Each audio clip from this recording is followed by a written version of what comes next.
The silence was broken with a single voice, Barack Obama's. For months he had held back.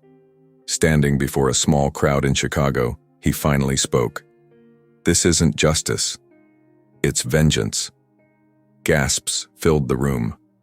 Reporters froze, their pens trembling over notepads. Obama, the former president known for calm restraint, was not just criticizing policy, he was warning the nation. His eyes burned with a mix of sorrow and determination. Behind closed doors, Trump had ordered a sweeping wave of investigations into his political enemies. Former allies like John Bolton, critics like Adam Schiff, even Obama himself, were suddenly targets. But now, Obama refused to stay silent. The air smelled faintly of coffee and rain from the storm outside. Cameras clicked like gunfire. Obama's voice cut through. "This path is dangerous. We cannot confuse power with justice." Some in the audience cheered, others looked terrified. Trump's team, watching live from Washington, reportedly went pale. One advisor whispered, "He's not supposed to speak. Not like this." And yet he did. But what Obama revealed next would shake America even more. Obama leaned closer to the microphone, his voice lowering but growing sharper, like a blade dragged across stone. "I've seen this playbook before, in countries where leaders hold on to power by fear, not trust." The crowd went silent. A woman in the front row clutched her chest, whispering, "He means dictatorships." At that moment, news alerts flashed across phones nationwide. Trump, watching the speech from the White House, reportedly slammed his fist on the desk. Staffers said the sound echoed down the hall. His pride, his grip on the narrative, was being shattered on live television. But then came the twist no one expected. Obama paused, visibly shaken. His hand trembled slightly as he lifted a sheet of paper. It was a subpoena, with his name on it. Trump's Justice Department had ordered Obama to testify in what insiders called a revenge probe. The room erupted. People shouted. Some cried. The paper crinkled in Obama's hand loud enough for microphones to pick it up. For the first time, the image of the strong, composed Obama cracked, not from weakness, but from the raw weight of betrayal. And he had just shown it to the world. The crowd was on edge. Some begged him to stop speaking, fearing retaliation. But Obama raised his hand, calming them. His voice steadied. "If they think a piece of paper will silence me, they're wrong. This is bigger than me." Gasps and murmurs rippled through the hall. Outside, thunder rolled, shaking the windows. The sound made the moment feel biblical, as if history itself was weighing in. Then, something remarkable happened. A young man in the back shouted, "We're with you, Mr. President." Others joined, their voices rising in unison. The fear in the room shifted to defiance. Back in Washington, Trump's aides were scrambling. Phones rang non-stop. One insider whispered, "If the people rally behind Obama, this could spiral out of control." But here's the shock. While the crowd roared, Obama grew quiet again. He looked down at the subpoena, then back up, and said something no one saw coming. "I will testify." Reporters gasped. Supporters cried. His decision was not to fight the system, but to walk straight into the fire. And as he left the stage, the question hung heavy. What truth would he reveal under oath? The decision spread like wildfire. Obama will testify. Headlines flashed across every screen in America. By nightfall, millions had seen the clip. Supporters called it courage. Trump allies called it betrayal. In Washington, Trump paced the Oval Office, restless. "He's daring me in public," he muttered, his jaw clenched. Advisors tried to calm him, but his anger only deepened. The air smelled of cigar smoke as he leaned over the desk, whispering, "If he speaks under oath, what else will he say?" Meanwhile, in Chicago, Obama sat alone in his study. The crowd's chant still echoed in his head. He wasn't naive. He knew the risks. He opened the subpoena again, the paper cold and rough between his fingers. It wasn't fear that troubled him. It was the weight of responsibility. Then, an unexpected moment. Michelle entered quietly, her hand resting on his shoulder. "Barack," she said softly, "don't carry this alone." Her voice steadied him, like an anchor in a storm. For a brief second, the strong man allowed himself to close his eyes, drawing strength from her presence. But before the calm could settle, the phone rang, and the name flashing on the screen froze him in place. It was John Bolton. Once Trump's national security advisor, now a fierce critic, Bolton had been raided by the FBI just days earlier. His voice came through, urgent and raspy. "They're not just after me, Barack. They're after all of us." Obama listened, silent, as Bolton revealed something startling. Government agents had seized not just files, but personal letters, correspondence that hinted at conversations about Trump's conduct while in office. "They'll twist everything," Bolton warned.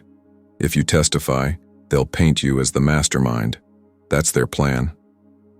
Obama gripped the phone tighter, his heart pounding. He glanced at Michelle, who was watching, concern etched across her face. For the first time, the danger felt closer, not just political, but personal.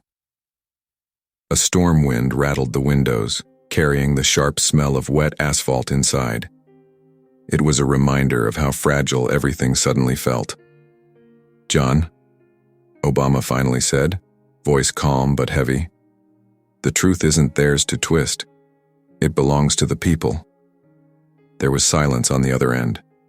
Then Bolton whispered, "Be careful. They're watching you already." The call ended, and at that exact moment a black SUV slowed to a stop outside Obama's house. The headlights cut through the rain, glowing like eyes in the dark. Obama stood by the window, his chest tightening. Michelle whispered, "Barack, who is that?" The SUV didn't move. Its engine hummed low, steady, like a predator waiting. Two silhouettes sat inside, motionless. Obama's instincts sharpened. He knew surveillance when he saw it.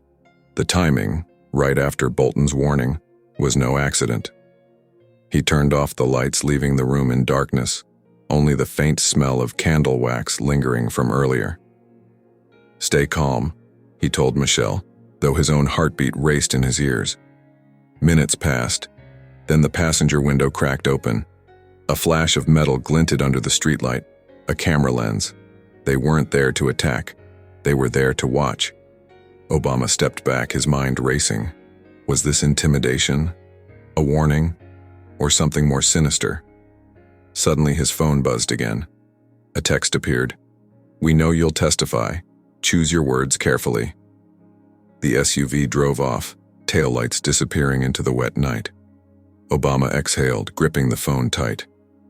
The pressure wasn't just political anymore. It was personal, invasive, and inescapable. And the hearing was still days away. By morning, the SUV was gone. But the warning text stayed burned into Obama's mind. News broke that federal agents had intensified investigations into former officials tied to the previous administration. Though no names were listed, everyone knew who they meant. Outside Obama's home, reporters crowded the street, their breath fogging in the cool Chicago air. One shouted, "Mr. President, will you still testify?" The question cut through the noise like a blade. Obama stepped outside briefly. He looked tired but steady. "When you love your country, you don't run from hard truths," he said before retreating back inside. The clip spread instantly. Across social media, hashtags surged. Stand with Obama and vengeance politics. Some Americans wept, others raged. The nation felt split down the middle. But as support grew, so did the threat. Late that night, while Obama reviewed old notes in his study, a strange scratching sound came from the back door. He froze. Michelle whispered, "Did you hear that?" He approached slowly, heart pounding. The noise stopped. When he flicked on the porch light, there was nothing. Just wet leaves swirling in the wind. But lying on the ground was a single envelope, marked only with his initials. B.O. Obama bent down, his fingers brushing the damp paper. The envelope was sealed but unmarked. He carried it inside, the faint smell of rain clinging to it. At the table, he slid it open. Inside was a single sheet of paper, typed in bold letters, "Testify, and you won't make it to the stand." Michelle gasped, covering her mouth. The threat was no longer hidden in shadows. It was direct, personal, undeniable. Obama sat still, his face unreadable. Then, in a sudden shift, he smiled faintly, not out of amusement, but defiance. "Fear is their weapon," he murmured, "and I refuse to carry it." The room was tense. Even the clock on the wall seemed louder, each tick hammering the silence. Michelle's eyes filled with tears. "Barack, what if this isn't just politics anymore? What if it's life and death?" He reached for her hand, steady and warm. "Then we stand taller," he said. At that exact moment, the television flickered on with breaking news. The FBI had scheduled a public hearing, and Obama's name was officially on the witness list. The date? Just 3 days away. The announcement electrified the nation. Networks played the headline nonstop. Obama to testify against Trump's Justice Department. In Washington, Trump exploded. Aides described him as pacing furiously, phone in hand, shouting, "He's making me the villain, I won't let him humiliate me." His fury was raw, almost desperate. But behind the bluster, cracks showed. One staffer leaked to the press that Trump hadn't slept in days. His voice was hoarse. At one point, he reportedly whispered, "What if he tells them more than I think he knows?" Back in Chicago, Obama prepared. He reread past speeches, notes, and letters, as if piecing together the story of a democracy under attack. He wasn't just preparing to testify, he was preparing to carry the weight of millions who felt voiceless. That night, chants filled the streets outside his home. Supporters held candles, their flames flickering in the rain. The smell of wax and smoke drifted through the air. They weren't leaving. They were guarding him. But as the chants grew louder, a dark van pulled up at the edge of the crowd, windows tinted, engine idling. And inside, unseen eyes watched every move Obama made. The van didn't move. Its engine hummed like a growl in the night. Supporters outside Obama's home noticed and grew uneasy. One man shouted, "Who are you?" But no reply came. Obama watched from the window, his face calm, but his pulse racing. He knew intimidation when he saw it. Yet something about the silence felt different, colder. Minutes later, the van door slid open. A figure stepped out, hooded, holding a small box. The crowd tensed. Phones shot into the air, recording. The figure placed the box on the wet pavement, then slipped back into the van. Tires screeched. The vehicle disappeared into the darkness. The crowd surged forward.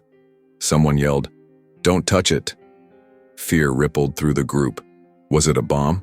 A trap? Police arrived quickly, sirens piercing the night. Officers moved in, carefully opening the box. Gasps filled the air when they revealed the contents. Not explosives, but dozens of photos. Photos of Obama, walking his dog, entering his office, hugging Michelle. Every moment of his private life. Watched. Obama exhaled slowly, anger flaring beneath his composure. They weren't just threatening him, they were stalking him, and the clock to his testimony was still ticking. Morning brought no relief. News of the photos spread nationwide. Obama under surveillance blared across television screens. Supporters were horrified. Opponents mocked. The country was in shock. Inside his home, Obama studied the photos carefully. Each angle was precise, distant yet intimate. Whoever had taken them wasn't sloppy. This was organized. Michelle stood beside him, her voice trembling. "Barack, how far will they go?" He looked at her with quiet resolve. "As far as we let them." Meanwhile, in Washington, Trump held a closed-door meeting with loyalists. He slammed the box of photos onto the table. "This is what happens when you cross me," he said. But for the first time, his voice cracked, betraying unease. His closest advisors exchanged worried glances. If intimidation failed, what came next? By afternoon, thousands gathered outside Obama's home chanting for justice. Their candles from the night before had turned to banners. Some cried, others shouted with fury. The crowd had grown into a movement, and just as hope filled the air, the sky broke open with rain. Thunder rumbled. People held their ground, soaked but unshaken. Obama stepped onto the porch. The crowd roared, but behind the cheers, his phone buzzed with a chilling new message. The text was short, sharp, merciless. "Chicago isn't safe anymore. Leave or pay the price." Obama's eyes narrowed. He held the phone high so the crowd could see. Murmurs spread like fire. Fear clashed with defiance. One supporter shouted, "We won't let them scare you." Others cried, "Stand strong." Their voices merged into a wave of solidarity. But Obama knew the threat wasn't empty. Someone had been inside his life, close enough to watch his every step. That night, security tightened around the house. Police cruisers lined the block, red and blue lights flashing against the rain-soaked pavement. The smell of gasoline and wet earth filled the air. Inside, Obama sat at his desk, writing notes for his testimony. Each word carried weight. He knew history would not remember the threats, the shadows, or even the fear. It would remember the truth he chose to speak. But as midnight neared, Michelle entered quietly, holding a small piece of paper she had found slipped under the back door. It read only one sentence. "Your testimony won't matter if you never make it there." Obama folded the note carefully, his face steady, and for the first time he whispered, "They're willing to go all the way." The house was no longer quiet. Every creak of the floor, every gust of wind rattling the windows felt like a warning. Secret Service agents had joined the local police, their radios crackling through the night. Obama sat with Michelle in the living room. The candles flickered, shadows dancing on the walls. She whispered, "I don't like this, Barack. They're trying to corner you." He placed a hand on hers. "That's exactly why we can't back down." His words were calm, but his eyes betrayed exhaustion. Then, a sudden crash. The sound of shattering glass from the back of the house. Agents rushed, weapons drawn. The smell of smoke filled the air as they discovered a small firebomb tossed through a window, burning against the curtains. They put it out quickly, but the message was clear. This was no longer intimidation. This was escalation. As the flames died, Obama stood silently, staring at the scorched floor. For the first time, supporters outside realized just how real the danger was. Some cried, some prayed, but none left. And inside, Obama's resolve hardened. "If they think this will silence me," he whispered, "then they don't know me at all." News of the attack spread like lightning. By morning, the scene outside Obama's home had swelled into thousands. People held umbrellas against the steady drizzle, refusing to leave. Television helicopters circled overhead. Reporters shouted over the noise, "Do you still plan to testify?" Cameras zoomed in on Obama's face as he stepped outside briefly. His voice was steady, unshaken. "Yes, more than ever." In Washington, the White House scrambled. Trump reportedly fumed, accusing security agencies of letting Obama look like a martyr. "He's flipping the story," Trump barked, slamming his fist on the resolute desk. But inside the West Wing, aides whispered privately. The threats and attacks were backfiring. Every attempt to silence Obama was only amplifying him. That night, Obama walked past the charred window frame, pausing to look at the burn marks. The smell of smoke still lingered faintly. He closed his eyes, remembering the night's terror, but also the chant still rising from the street. "Stand strong, stand strong." He turned to Michelle. "They tried to burn us down. Instead, they've lit something bigger." But even as hope swelled, his phone buzzed again. This time, it wasn't a threat. It was a warning from someone unexpected. The message was from a retired FBI contact Obama trusted for years. 3 words flashed across the screen. "Don't trust anyone." Obama's heart sank.